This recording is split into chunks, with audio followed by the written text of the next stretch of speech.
넘어가고 있는 상황. 이 오너 1세, 2세, 3세대들의 특성이 좀 다릅니다. 그래서 이런 것도 좀 파악이 좀 되셔야 될 것 같고, 그런 것들이 파악이 된 상황에서 가야 될 것 같고, 이런 부분도 좀 파악을 하셔서 좀 준비를 하셔서 지원하는 회사의 오너의 성향을 좀 아셔야 돼요. 예를 들면 GS 리테일 같은 회장님은 2세예요. 지금 2세. 이분은 신입사원들의 역사관이 좀 투철해야 되지 않아? 그래야 되지 않을까? 그랬더니 이제 한국사 자격증이 가중치가 높아졌어요. 이런 것들이 있어요. 회장님들이 어떤 회장님은요, 술 마시는 걸 싫어해요. 그래서 꼭 최종 면접 들어서 당신 술 잘 마시나? 그래가지고 잘 마신다 그러면 떨어뜨린대요. 그런 회사들이 있어요. 또는 진보적 성향의 정치인을 좋아하는 사람들을 떨어뜨리는 회장님도 계십니다. 노조위원장이 여러분을 면접 보는 게 아니에요. 노조에 대해서 별로 좋지 않은 생각을 가지고 있는 분들이 여러분을 면접을 봐요. 그러면서 여러분들은 내 편이 돼줄 사람, 내 오너 체제를 관리를 해주고 내 편을 들어줄 사람들을 뽑아요. 내 아들한테 물려줬을 때 이거를 잘 받아들여주고 기분 나쁘게 생각하지 않고 오히려 충성을 다해줄 수 있는 착한 사람도 뽑기도 하고요. 지금 뭐 그런 상황입니다. 그리고 기업별로 성향이 달라요. 면접 질문도 좀 다르고요. 어떤 기업의 회장님은 성질이 급해요. 밥 천천히 먹는 걸. 그래서 실제로 면접장에 가서 물어보신대요. 밥 천천히 먹냐 빨리 먹냐. 저는 꼼꼼해서 밥을 꼭꼭 씹어 먹습니다. 이런 사람 바로 탈락시키는 회사도 있어요. 근데 보면 취업을 준비하는 사람들 보면 너무 순진해. 채용 설명회 가서 이런 거 물어봐도, 여러분 선배 만나러도 가족 기업에 가면 왜 급여가 얼마예요? 복리후생 이런 건 인터넷 찾을 수 있잖아요. 회장님은 성향이 어떠시고 질문은 주로 어떤 거 던지세요? 한두 개 던지세요. 이때 최종 면접 가면 그런 걸 파악을 해보는 게 아니라 다른 걸 봐. 기업 좋네요. 또 다른 거 보세요. 여기 좋네요. 그럼 지원 동계단은 너무 좋아요. 좋아서 지원해요. 오너들은 개선점을 찾아주길 원하는 거예요. 그래서 그런 것들에 대한 준비가, 여러분들은 좀 다 준비가 된 상태에서 면접 준비를 하시고 자소서를 쓰시고 좀 그래야 되지 않을까라는 생각을 합니다. 그리고 또 하나, 팀장과 임원, 팀장이 1차 면접을 보고 임원이 2차 면접을 보죠. 거기서 약간 성향들이 달라요. 팀장들이 하는 기준에서 1차로 뽑아가지고 임원분들한테 올리면 팀장님들이 의외다 이런 경우가 상당히 많습니다. 나는 이분 뽑아주실 줄 알았더니 임원분들께 제가 이 4명 중에 1명을 좀 골라주셨으면 좋겠는데요. 나는 아마 1번 골라주실 것 같아요. 이렇게 올리면 3번을 골라주셨네. 의외네. 이런 게 다 있어요. 또 임원들과 또 팀장 사이에. 그래서 그런 부분들도 여러분들은 회사에 가셔서 정보도 좀 얻고 그러셨으면 좋겠어요. 아시겠죠? 혹시 여기까지 질문 있으십니까? 네. 아까 1년 이상 버티는 사람을 선호한다고 하셨는데, 네. 그러면 면접 볼 때요. 네. 1년 정도의 경력 말하는 게 득이 될까요? 근데 이제 1년 정도 어느 회사를 다니셨어요? 네, 근데 조금 넘었었거든요. 규모가 어느 정도세요? 정말 소기업이었어요. 소기업? 네. 얘기하는 게 기업 입장에서는 1년 다니다가 소기업 들어갔다가 나와서 했습니다. 좋아할까요? 안 좋아할까요? 네. 별로 좋아하지는 않을 것 같아요. 않더라고요. 우리는 뭐냐면 되도록이면 압박을 받지 않는 게 좋은데요. 압박거리가 되겠죠. 그죠? 근데 그거를 극복해내는 사람들도 있어요. 뭐냐면 써서 압박을 했는데 쫄거나 위축되지 않고 나름 타당한 논리가 굉장히 있었어요. 계속 성의 있고 나름 생각을 하고 고민하고 자기가 그만둘 때까지 그걸 진지하게 얘기를 하고 그것도 당당하게 끝까지 포기하지 않고 표정 변하지 않고 그럴 자신이 있으시면 그렇게 해서 합격한 경우도 있거든요. 그럴 자신이 있으시면 그렇게 말씀하셔도 돼요. 그거는 어떻게 보면 1년을 다녀봤다라는 건 어떻게 보면 장점이 될 수도 있어요. 그렇지만 압박거리가 되죠. 근데 그걸 못 이겨내시면 탈락하시는 거예요. 그러니까 요즘 기업이 압박을 어느 정도까지 하냐면요. 참 당혹스러울 때가 많습니다. 그것도 압박도 이렇게 삐딱하게 앉아서 하는 경우가 많죠. 그 다음에 제가 아까 면접관들이 그랬죠. 이 사람이 진짜 뼈를 묻겠다고 하는데 이 말을 믿어도 될까? 이 얘기는 뭐냐면 이 사람이 솔직하게 했는지 솔직한 사람인지 신뢰성, 정직성을 보는 거예요. 그러니까 눈동자를 보는 거예요. 거짓말하는 사람도 눈동자가 한번 이렇게 올라갔다 내려오기도 하고 그러거든요. 두뇌한테 물어보는 거예요. 거짓말은 두뇌가 하는 거니까 심장이 하는 게 아니라. 그래서 꼬치꼬치 물어보는 거예요. 예를 들면 이런 경우가 있었습니다. 저는 학생회장 3학년 때 과 학생회장을 했는데 이게 실제 있었던 일이에요. 면접장에서 학생회장을 했었는데 이것도 했고 저것도 했고 그래서 제가 학생회장을 끝마쳤을 때 많은 사람들이 너 최고였다. 엄지손가락을 치켜 올려주셨습니다. 뭐 이렇게 면접에서 우리 뭐 엄지손가락을 치켜 올려주셨습니다. 뭐 이러면서 우리 멋지게 얘기하잖아요. 그리고 끝냈어요. 면접관이 좋습니다. 알겠는데 그러면 당신이 학생회장을 하면서 뭔가 눈에 보이는 성과물이 있었습니까? 그러니까 그 사람이 한참을 이렇게 생각하더니 설문조사를 해봤습니다. 몇 장을 했습니까? 100장을 했습니다. 이게 진짜인지 아닌지 모르겠지만 100장을 했습니다. 그러면 문항이 몇 개였습니까? 20개였습니다. 주관식도 있었습니까? 있었습니다. 100장을 봤는데 얼마나 시간이 걸렸습니까? 5일 걸렸습니다. 보통 몇 시부터 몇 시까지 했습니까? 아침 8시부터 9시까지 했습니다. 이상하다. 아침 8시부터 9시, 8시 40분까지는 학생들이 별로 없던데 8시 40분 돼야 지하철에서 뛰기 시작할 텐데 그 20문항을 뛰면서 해줬다고요? 그랬더니 제가 할 말이 없어요. 그러고는 결국은 죄송합니다. 제가 약간은 좀 거짓말을 못했습니다. 이렇게 털어놨어요. 그러니까 뭐냐면 1년을 그만뒀다고 해서 논리를 얘기를 하잖아. 여러 가지 고민을 하고 그거를 안심을 할 때까지. 그러면 그때 입사할 때는 뭐라고 하셨어요? 왜 근데 그때는 대기업 전화 얘기를 해서 이 사람이 싫어서 이 사람을 괴롭히려고 하는 게 아니라 안심하려고. 이 사람 또 1년 후에 나가는 게 아닐까? 그러니까 의도가 나쁜 게 아니에요. 여러분들 괴롭히려는 게 아니라 진짜 안심이 안 돼서 그런 거예요. 그만둔 사람이 얼마나 많으면 그럴까요? 굉장히 신경 많이 써요.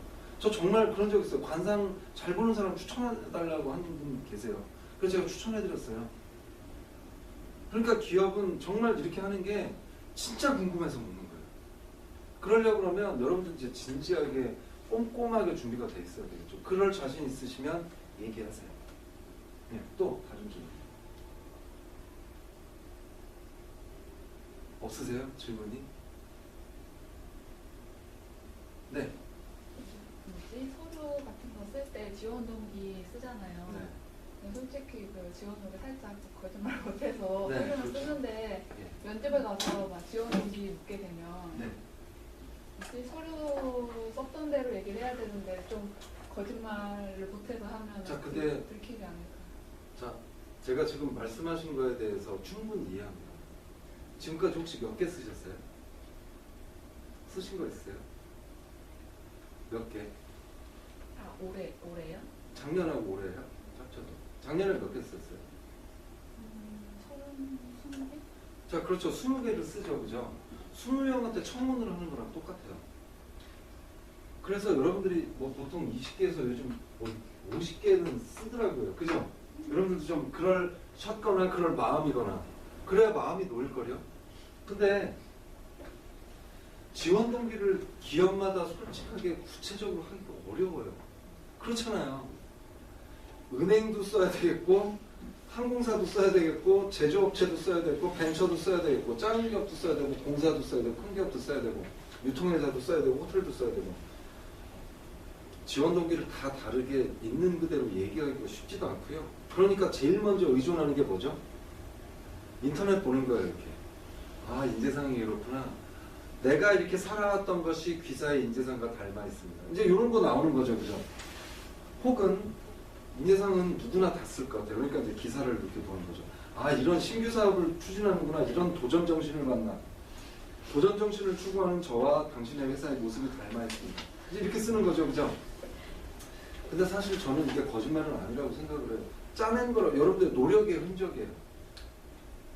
그렇지만 채용 담당자 입장에서는 이 내용이 너무나 똑같은 내용들이 많은 거예요. 그러니까 끌리질 않는 거예요.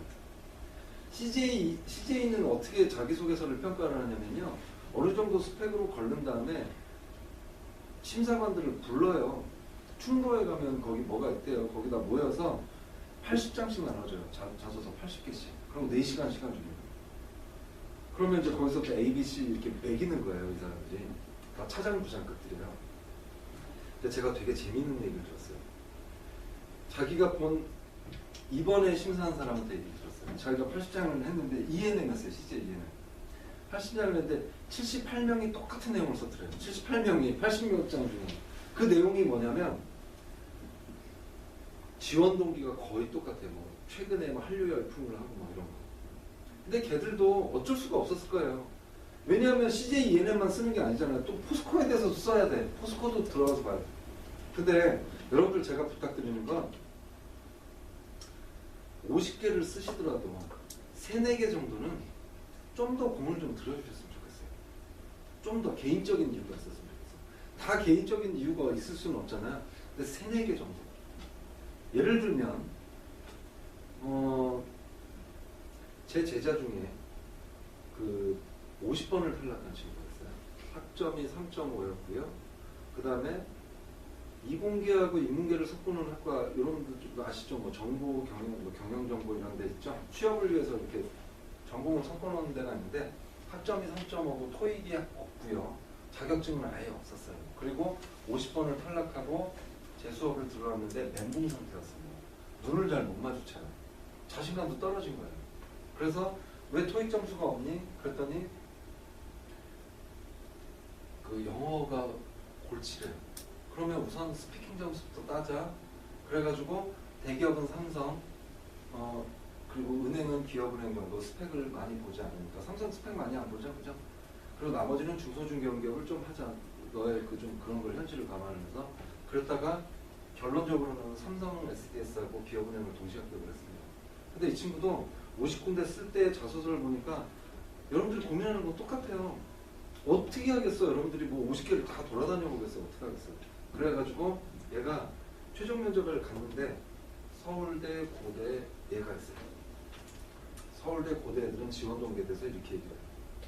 리먼 브라더스 사태 이후 세계 금융질서 이렇게 돼가고 있는데 그 속에서 한국의 금융업계는 또 이렇게 있는데 그 속에서 기업은행은 초일류은행을 향해서 지금 송혜 씨를 뭐 이렇게 내가 입사를 하게 되면 기업은행이 이제 한국을 넘어서 세계 속의 초일류 기업이 되는데 결정적인 기여를 하겠다 이렇게 얘기를 했어요. 근데 이게 신입사원이 할 소리인가요? 이거는 은행장이 고객들 앞에서 혹은 주주들 앞에서 저 이번에 신규 취임을 하는데 걱정 마시고 우리 은행에 저축을 해주시고 투자해달라고 주식을 사달라고 얘기할 때 하는 얘기예요. 지금 모든 신입사원들이 이런 얘기들을 해요. 어마어마한 얘기. 세계 초일류 인턴들도 그래요. 인턴은 2개월 있다 나갈 사람들이 이 회사를 초일류 기업으로 만들겠대요. 2개월 동안. 인턴은 현실적이어야 되죠. 2개월 동안 기업들이 지금 채용 투표하는데 실무나 환경에서 적응력을 키워가지고 다음에 됐을 때는 나는 빨리 배우고 절대로 그만둘 일 없는 그런 사람으로 되는 걸 난 키우겠다. 그게 인터넷 지원 동기 아니에요, 솔직히. 근데 이 친구는 어떻게 했냐면 신입사원들은 무슨 일을 하죠? 신입사원들은 뭐 어마어마한 일을 하는 게 아니에요. 뭐 작은 아이디어를 낸다든가 은행 내에서 개선점을 찾는다든가 다른 사람들은 바빠요. 그래서 기업에서 오너들이 우리 회사 개선점이 뭔가 물어봐요. 근데 요즘 기업들이 아주 작은 개선점을 찾거든요. 큰 개선점 찾기가 힘들어요. 연구소를 차려야 되고 수백억의 돈을 들여야 돼요. 그러니까 작은 개선점, 뭐 작은 거라도. 그래서 나는 이 친구한테 은행을 좀 돌아다녀봐라. 너네 동네에. 그러더니 이 친구가 개선점 몇 개를 찾아왔어요. 그러면서 현실적인 이유를 듣죠. 저는 뭐 이분들처럼 거창한 건 없고 일단 나는 우리 집 앞에 있는 이 지점을 요런 것들을 개선해가지고 5년 이내에 나한테 5년만 시간 주시면 이걸 좀 뭐 탑10 안에 만들고 싶다. 그리고 나서 5년 후에 뭐 하고 싶다. 현실적이지 않아요? 너무나? 근데 얘가 모든 지원하는 50개에서 이렇게 할 수가 없었어요. 그래서 나는 몇 개에 대한 공을 들이라고 했어요. 이런 거를 여러분들 스펙이나 개별적인 어떤 상황이라든가 지금까지 지원을 해가지고 내 지금 컨디션 상황이라든가 맞게 전략을 짜야 되고요. 면접에서 뭐라고 그럴지 어떤 사람은 지원 동기가 발품을 파는 게 아닌 다른 게 될 수도 있어요. 그거를 좀 더 공을 좀 들여주자고.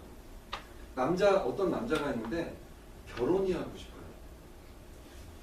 결혼을 또 해야 돼요. 날짜도 정해져 있어요.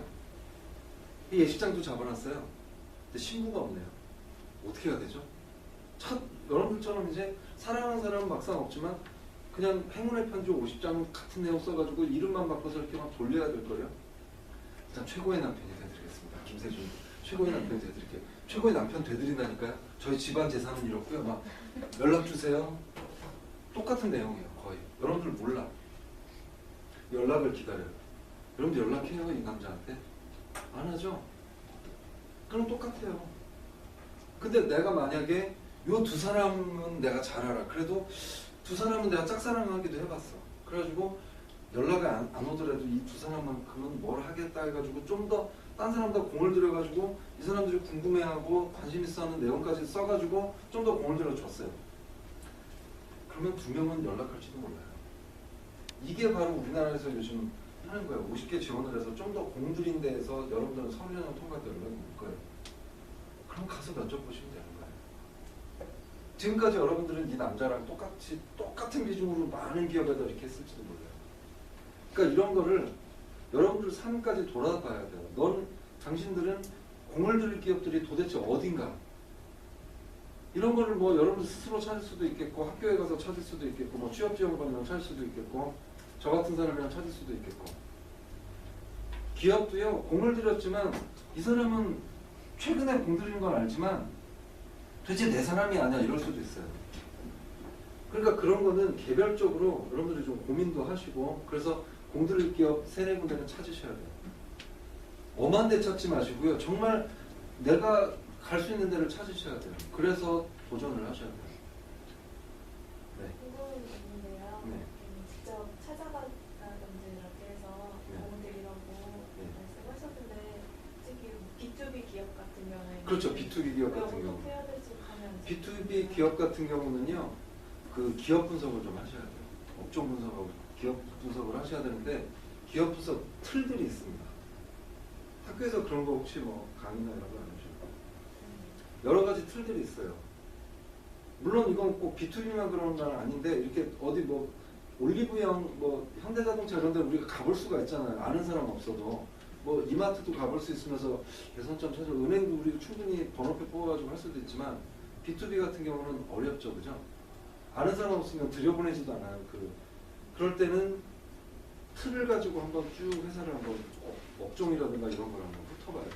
그런 게 뭐 여러 가지 도구들이 있어요. 그런 방식으로 하셔야 됩니다. 그래서 굉장히 세밀하게 분석이 들어가야 돼요. 그래서 분석한 사례들은 이게 좀 개별적인 거라 좀 오픈하기는 좀 그렇고 이 자리에서는 좀 그렇고요. 그래서 그렇게 해가지고 합격한 사례들이 좀 있습니다. 예를 들면 뭐 수학 분석도 좋은 뭐 그런 거죠. 혹은 뭐 3C 이런 것도 있어요.